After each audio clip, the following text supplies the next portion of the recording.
Go ahead, make excuses for Nintendo again. It looks like this is shaping out to be a pretty disappointing week for Switch fans. I mean, I guess I can't complain too much. I just picked up two pretty decent games for my Switch. Donkey Kong Country Tropical Freeze and South Park The Fractured Butthole. I'm really excited to dive into these games. But, Nintendo, you're messing up. You're messing up and it hurts me because I want to love you.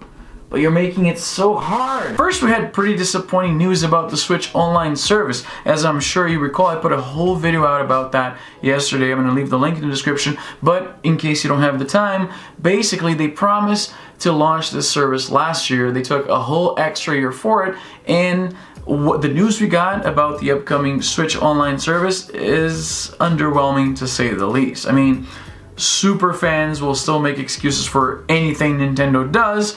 Not this guy. I love Nintendo, don't get me wrong, I love my Nintendo consoles, but I'm gonna call a spade a spade. After waiting a whole extra year, I was expected to be blown away, and these low expectations we hold towards Nintendo, as consumers, we can't keep letting them get away with it. So, let's not. Alright, so now the news is that there's not gonna be a virtual console on the Switch.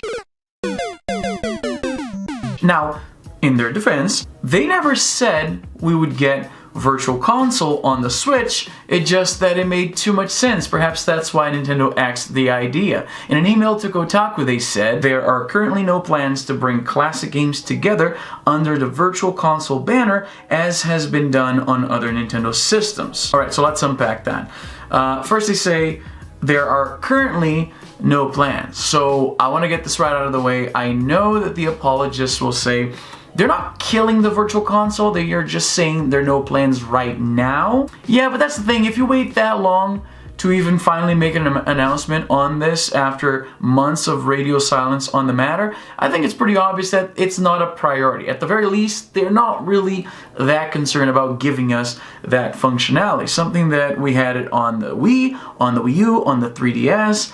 It's confusing as to why they would drop that. Now, I've heard a lot of people say that the reason they dropped it, at least early in the Switch's lifespan, is that it wouldn't distract from third-party developers that are putting interesting new games on the Switch. Perhaps if you only have, say, like $10 to spend on the eShop, and then you have Super Mario World or Yoshi Island, you're going to rebuy those games as opposed to giving new developers a shot.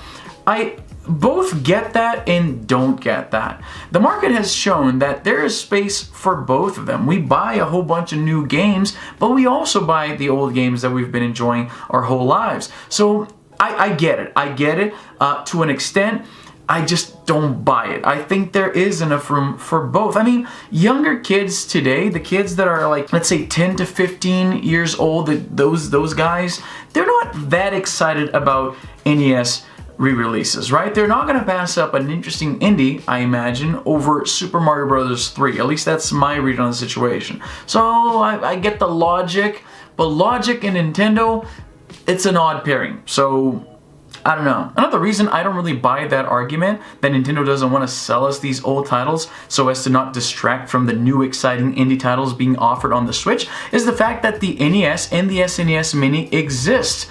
Think about it, that's $80 that could be spent on indie games on the eShop. If Nintendo was really concerned, if they really didn't want people buying old games as opposed to spending money on the fledgling retro gaming economy on the eShop, there would be no incentive to make these mini consoles. And yet, here we are. I mean, really, if selling us retro games would mess up with indies on the eShop on the Switch, you'd think that fabricating actual physical consoles and shipping them out, that's a much more complex undertaking. You can't tell me that Nintendo is going through the trouble of making these things, the NES and the SNES Mini, and effectively selling us a whole bunch of their retro games, and then in the same breath say, oh, the reason Nintendo isn't selling us these things is to allow the indies on the Switch to flourish. It just really doesn't add up that they would put that much effort to sell us retro games when they don't want to sell us retro games. Now, nobody can say they were caught by surprise with this announcement. We kind of have, the writing was on the wall that Nintendo wasn't all that interested in putting out Virtual Console for the Switch. I mean, if this long delay in the radio silence wasn't enough indication, we saw a lot of other developers putting out their games on their own on the eShop. Companies like Capcom, Square Enix, SNK, they're bundling their own games on the eShop outside of the Virtual Console banner. Sega has announced the Sega Ages line, and they're going to re-release a bunch of their games starting this summer on the Switch. So all of these news, all of this has been telegraphing to us, the Switch fans, that we're not going to see a unified system to buy retro games. So on one hand, you're still going to get them. It's just going to be more fragmented. It's going to be inconsistent. We don't know what kind of quality control and what kind of consistency of UI and gameplay we're going to see across these games being put out piecemeal by their own developers. I would have preferred to see a unified system. Now, again, going back to what I said in the beginning, to give Nintendo some credit, we have all been expecting this. We've been perhaps unrealistically expecting it, because they said the Virtual Console will not be available on Nintendo Switch at launch. So again, I feel like with Nintendo, more so than any other company, we have to really be attentive to what they're actually saying and read between the lines. When they say this is not going to be available at launch, I think 9 out of 10 people will just assume, hey, it's coming, just not at launch. And this has been the prevailing opinion on Switch owners this entire time, I feel. Now, I know what you're thinking. With the Switch Online service announcement that some NES games will be available for free, I really need to touch on this. A lot of people commented on my previous video that why am I complaining about these games being offered? Like, yeah, they said SNES games at first, and then they kind of backtracked on this. Now it's only NES games, and you shouldn't complain. This is what I was told, because they're being offered for free. You pay for this. This is the part they're skipping over. You're paying for a subscription, and then you get to play these games for free. To me, that's like saying I have free internet with a paid membership to my ISP. It doesn't make any sense. These games aren't free. You're just renting them indefinitely. And that's the biggest problem I have with this.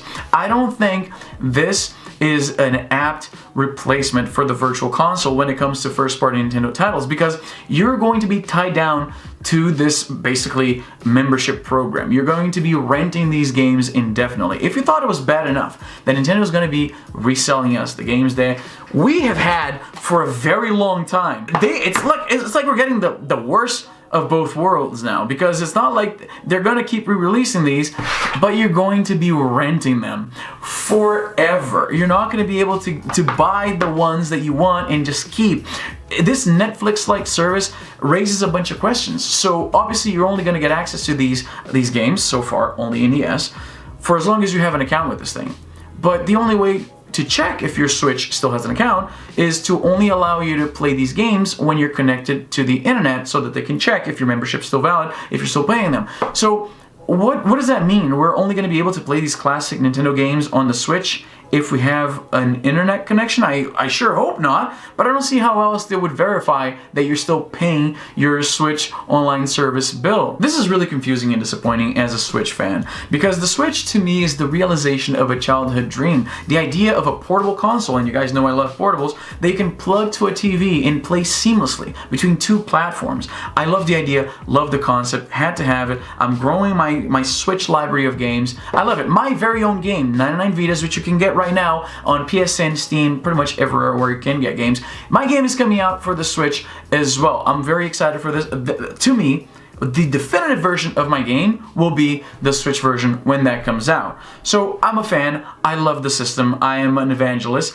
But I don't understand what Nintendo's doing here. And look, I've been a Nintendo fan for the majority of my life. So I understand boneheaded decisions. I understand that a lot of the corporate culture they have over there, and Nintendo is doing things their way, and they don't steer the ship any other way. They don't care about what anybody else is saying or doing. They do their own thing. I get it. It's what we have to accept as part of the Nintendo experience, let's say. But what the hell? Seriously, I can't see a valid reason to not put out to not continue the Virtual Console, let's say, tradition on the Switch. All Nintendo is doing, in my humble opinion, is incentivizing people to go the custom firmware route. Someone like me, I love retro gaming, and I was really excited to buy my SNES collection again on the Switch, and perhaps in 64, who knows, GameCube games. GameCube games were rumored even before the Switch came out. Now, I'm not going to hold Nintendo accountable to rumors, it's not their fault, but this goes to show that this is something we wanted. The majority of Switch owners I know would be really excited if tomorrow Nintendo announces not only a virtual console experience on the Switch, but a whole bunch of games that they could download and enjoy and play online and whatever. So it's really odd to me that they're going this route. They're just saying, you know what?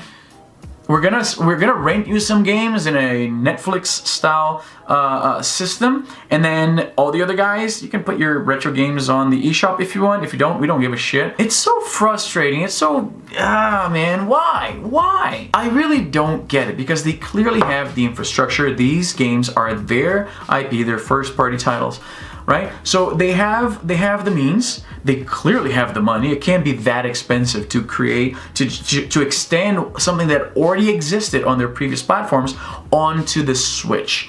So seriously, why? Like I said in the beginning, I don't buy this explanation that they're trying to give indies a chance. I don't buy that. I don't buy that. I think that people who are buying SNES games are people like me.